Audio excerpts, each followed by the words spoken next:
Welcome back to Front Porch Politics. I'm Tim Boyum. For our last story, we head to Burlington, and a story that's going to make your heart feel real good. It's a World War II veteran who is still working as a barista. And let me tell you, that is just the beginning of this incredible story. You'll hear some history today. Inside Burlington's Salvation Coffee Company. You like coffee? I do. Bob Sargent serves up decades of history and a cup of joe. Oh, my joy! At 99 years old, he's full of energy and full of smiles. That's just for you. I touched it myself.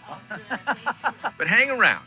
You'll hear stories that make your heart sink. That's scary to have to know somebody's going to try to kill you. 8 decades later, Sargent will soon take a trip to face those memories for the first time since it happened. I made a request. I wanted him to look up to see if he can find that boy's grave. This is my work table. It's the end of Bob Sargent's shift. These are Rice Krispies. Sarge, as he's known, cheerfully puts stickers on the treats at his daughter's coffee shop. The San Francisco treat. He's seated now, but that's a rare occasion. I work for shift 7 to 12, 6 days a week. He doesn't rest after work either. I'd rather work.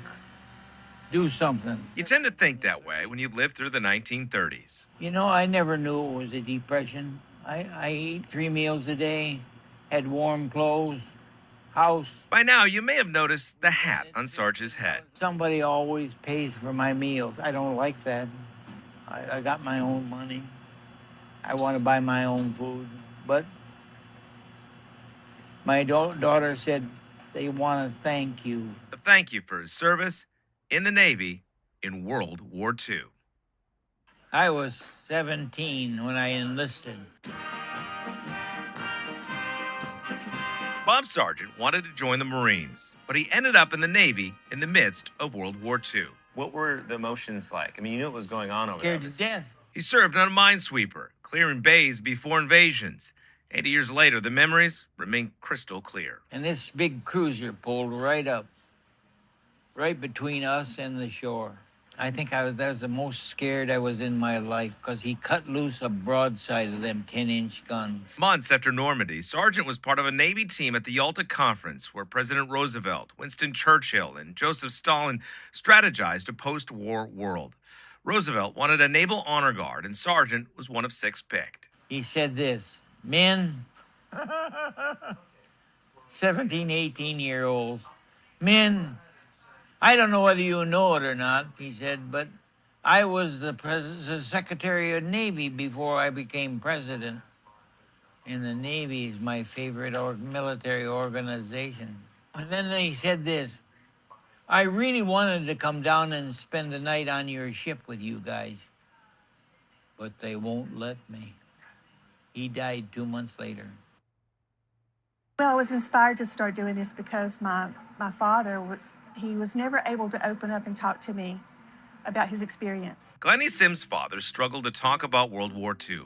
He suddenly passed away, never sharing that story.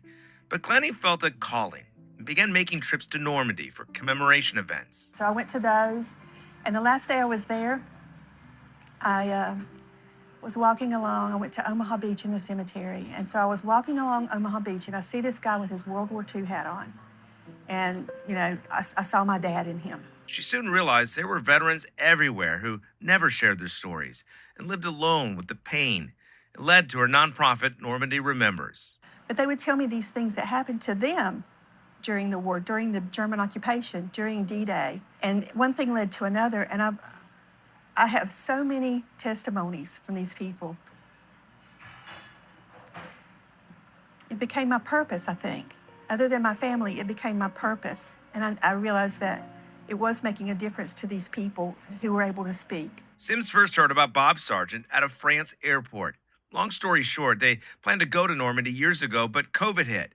Time is of the essence. There's a huge urgency. I used to keep this list of phone numbers of people who wanted to talk to me and tell me their story. And I would check on them during COVID. I don't have any left. I don't have any people on my list left. They're all gone. But Bob Sargent can go. They plan to make the trip to Normandy this June, exactly 80 years since the invasion. One can only imagine the emotions swirling in the mind of Bob Sargent. I had a lot of friends who were killed in that war. And one of them that was killed real close to Normandy was in St. Lo. Was my neighbor, young guy. Unlike Lenny's dad, Bob Sargent seems at ease sharing his war stories. But this one story, the reason he's going back to Normandy, still impacts him 80 years later. Chester Crane is the kid that got killed right close to running on Normandy. I have no desire to go other than visit his grave. Bob Sargent turns 100 on Christmas Eve, the greatest generation, but don't tell Bob Sargent that. I am not a hero. I'm a sailor. That's it. That's what I thought. I'm a sailor. No big deal. I'm just a sailor.